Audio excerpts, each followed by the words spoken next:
Alright, hey everyone, how's it going? Welcome back to another Princess Connect Redive video, and today I'm doing a one-turn kill on the brand new very hard boss for the Twilight Breakers event. Let's go ahead and jump right into it. This guy is going to be very easy. There's actually one simple strategy that you can use to beat this guy. The Olam boss, he's going to be a very, very powerful physical damage dealer. And whenever his HP falls below 40%, he becomes enraged and he does more attacks, and they hit way harder. Just so keep that in mind that when he gets lower on HP, he will be hitting harder. He's going to be a purely physical attacker. Now, he does look like a magic attacker from the purple aura, plus like this design he has. He's got a crystal inside of him, so I thought originally that he would be doing magic attacks, but it's actually physical attacks. So for his ultimate will be attacking everyone, so it'll be an AoE on every character. Besides that, his normal attacks will be hitting very, very hard. His skills hit way too hard that Makoto and Kiori cannot survive them. They don't have enough defenses. Christina is going to be perfect because she's going to be immune to some of them with her numbers Avalon, on top of already having 190 physical defense, being super powerful there. Christina will be just fine. June as well will be just fine with her insane 300 physical defense, on top of her using the Inferno Shield, which absorbs damage and heals herself, on top of her recovering the nearby ally with the lowest HP, which usually will end up being Christina. So she'll constantly be healing up Christina, so Christina pretty much will never die, plus guaranteed critting. On top of the defensive lowering, we're going to have 3 defensive lowers on the team: June, Christina, and Summer Kokoro. They obviously aren't giving the craziest amount of defense lowering, like it's not going to be as big as someone like Makoto, but it is enough to the point where Orisa and Shiori are going to be hitting very, very hard. On average, I think if you crit with your Orisa, my 4-star Orisa, who's at rank 11-4, she'll be hitting somewhere around 100,000-ish on a crit. And then Shiori's here, obviously, because she has very good defenses. 146 physical defense is very nice. Shiori is a little bit swappable. You could replace Shiori with a character like Suzuna if you want to. I feel like Suzuna also does very, very well here, but I just have Shiori in here because she is my only really other top tier option that's super high ranked up. She's going to be rank 11-4 as well. So basically just bring whichever characters you have at the highest rank. Double archers in the back. The Summer Kokoro is almost a must-have, just because she's going to be healing your characters from dying and getting one-shot, basically. Same with Christina. So Christina is just so powerful that she's almost a must-have here. June is a little bit replaceable, I guess. You could replace her with someone like Miyako if you wanted to, but June, obviously giving the extra defensive lowering, allows your double archer backline to do more damage. Alright, so let's go ahead and jump right into this very hard boss. Now, I have found this boss to be very easy, and obviously they are at level 90 now, and I remember when this boss first came out like 3 months ago or something. I can't remember when the first very hard boss was, but when they first came out, it was probably one of the hardest things to do in the entire game.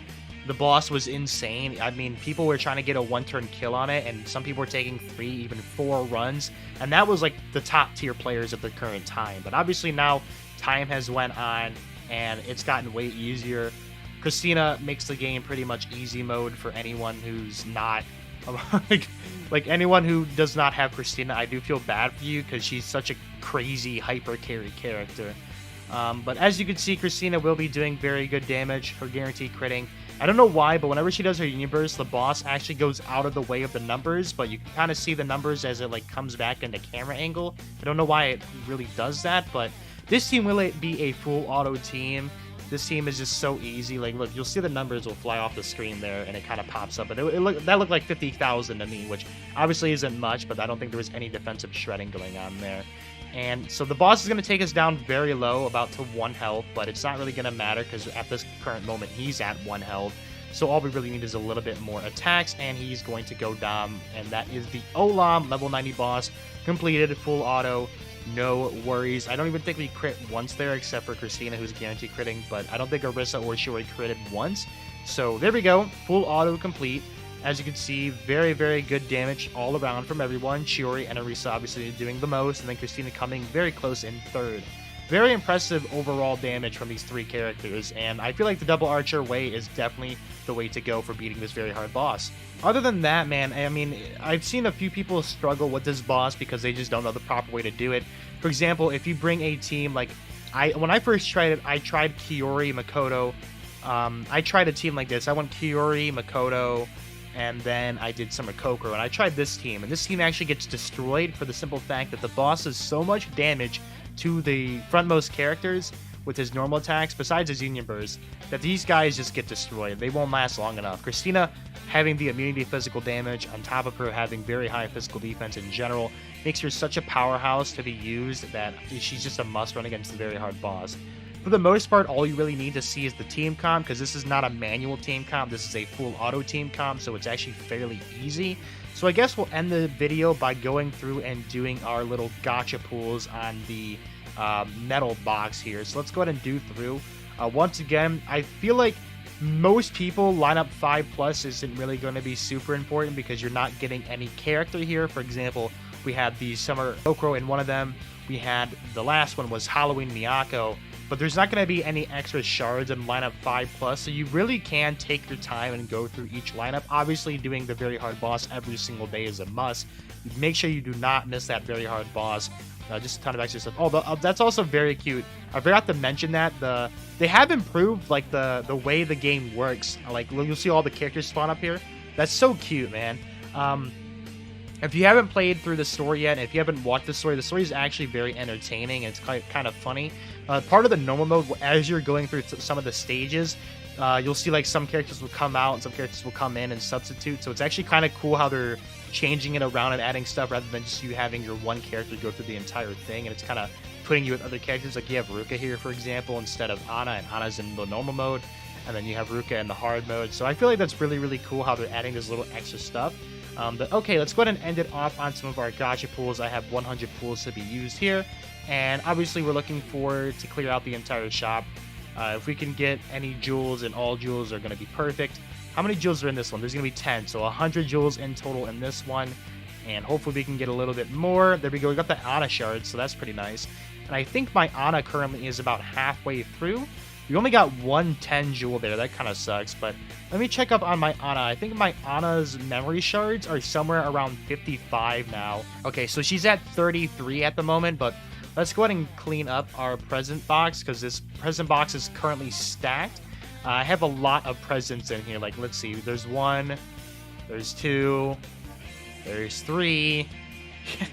3 collections it took for me to finish out that box. But now I think we should be somewhere around 50 or 60 memory shards. 58. So she's at 58 memory shards at the current moment. So that's very impressive. You need 100 for her unique equipment. So we're getting very close to getting that very nice unique equipment mark. And other than that, we're currently working on Eriko and Ray for her unique equipment. These two, Eriko obviously being one of the top tier important characters, as well as Ray being super up there as well. Pecrine I've had done for quite some time now. She's at 141. I've had Pecrine done for a while. Siren I've had done for a while. And then these other characters, of course, I'm working on them to get them up to 5 stars. So in terms of grinding on this event, it's not as important as other events that had Summer Kokoro and Halloween Miyako, who are just like 2 insanely valuable free-to-play cards. There's no really new free-to-play card on this one, so you only really have to just do the very hard boss once a day. Maybe do the hard boss every once in a while here and there. Clear out the hard mode if you want to, if you don't have the characters 5-starred yet. And basically go from there, because there's no really real reason to keep grinding something that you don't really need to grind for. This guy's like such a joke. So if you can't beat the very hard boss in under like 3 turns or something like that, then I just recommend farming this hard boss. Obviously, if you are a lower level, like lower 80 or level 75, the hard boss is going to be much easier for you to just completely one-shot. Obviously, the higher level that you get, the easier it is for you to beat the very hard boss. So there we go. Let's do one final draw here. Hopefully we can get some more jewels. No, we didn't get it. We got divine amulets though.